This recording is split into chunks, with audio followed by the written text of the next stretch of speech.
Here you were, deep inside the ruins of the castle the hero queen herself had grown up in.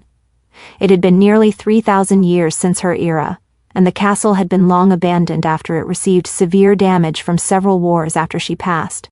You had come here in hopes of finding the hero queen's legendary sword, Femizer. Many stories of the sword's greatness had been passed down over the years, and due to this many adventurers and treasure hunters have attempted to find it, but none had any luck.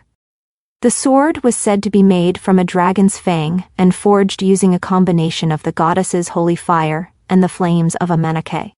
So it was basically indestructible and had a sharp edge that never dulled.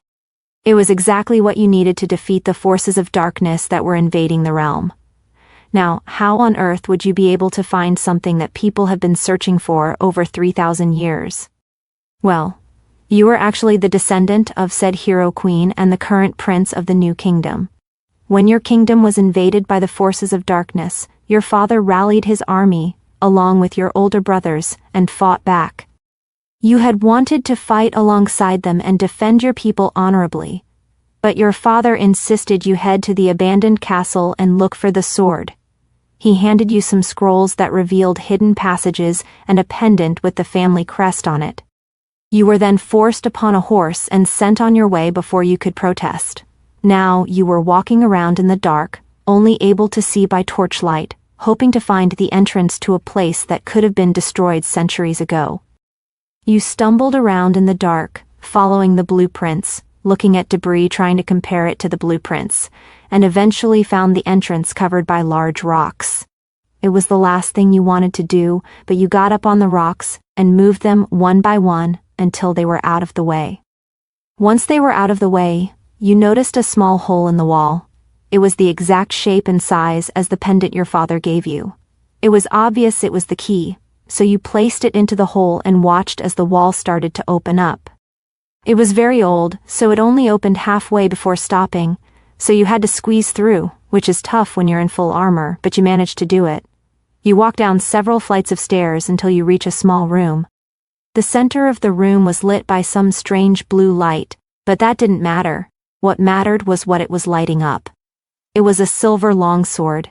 It had 2 cross guards and a handle that was nearly as long as the blade, exactly as the legend of the hero queen described it.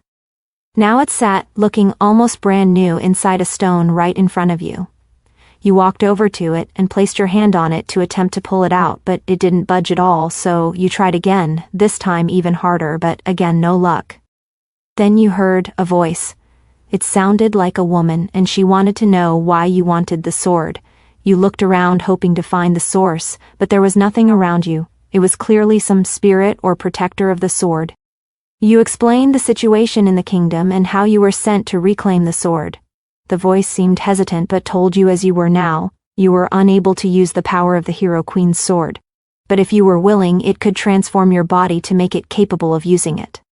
You were only 18, and you weren't very big or strong, so you figured that was how it was going to change you, so you agreed, as it would only serve to help you save your family and kingdom easier. The voice told you to grab the sword with 2 hands and hold it tightly. You did so, and immediately you felt something coursing into your body from the sword. Your whole body felt like it was moving and changing, and it was extremely uncomfortable, but after a minute it ended.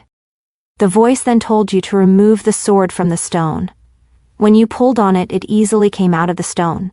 You held it up in the light and admired it for a minute before you went to secure it in the belt you had around your waist. As you looked down to put it there, you noticed 2 mounds popping out of your chest. You could also see a bit of your skin, which was weird, as a moment ago you were completely covered in armor. You place the sword back down in the stone and check out what they are. Well, it turned out, your chest had grown and you had a feminine chest, just like the hero queen in all her statues and paintings. You started freaking out, asking how a prince like you had them. The voice then spoke up and said you were no longer a prince. You asked it what it meant, and a magic mirror appeared before you. Looking into it, you learned exactly what kind of transformation you had gone through. You had become a woman with short red hair, a large chest, a perfect hourglass curve, plump butt and larger thighs, and in between your crotch was empty. Your little prince had been replaced with a little princess. Upon looking at yourself closely, you realized you looked exactly like the Hero Queen. It was almost shocking to see yourself in the body of the Hero Queen that no one alive had ever seen in anything but old portraits. You asked the voice why the heck it turned you into a woman, and it simply said it was the only way to pass on the powers of the Hero Queen and the ability to use her sword.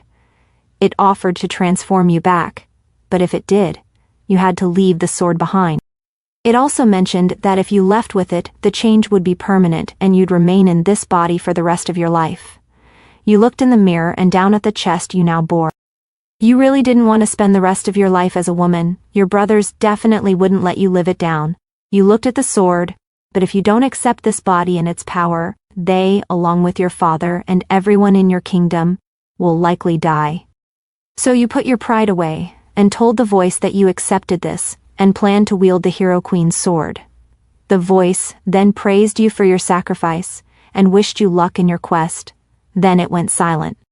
You grabbed the sword and started to make your way out of the secret passage, which was much harder with your increased chest size but easier once you realized how much stronger you were now.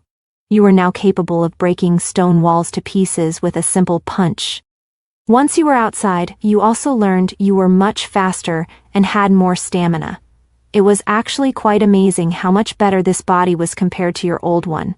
Now you really understood why all the tales of the Hero Queen seemed so unreal. You go over to your horse and attach Femizer to the side. Your horse seemed a bit confused when you started trying to get on top of it, which made sense as you looked completely different. But when you started talking to it like you normally did, it calmed down when it realized it was you. You got on top of it and looked toward your home. It was now time for you to head back there and drive the forces of darkness out, and hopefully find the source or leader and defeat it. After you save everyone, you're going to have to explain why you're a woman now, which won't be very fun, especially as you deal with their reactions. But this was the price of becoming a hero, and if it works out, you won't regret it one bit. Thanks for watching the video. If you enjoyed it, please consider leaving a like and subscribing. Also check out my Patreon and DeviantArt pages. There you can find all my public stories.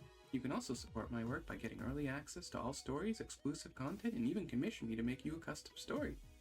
Anyways, thanks again for watching. I hope you have a great day.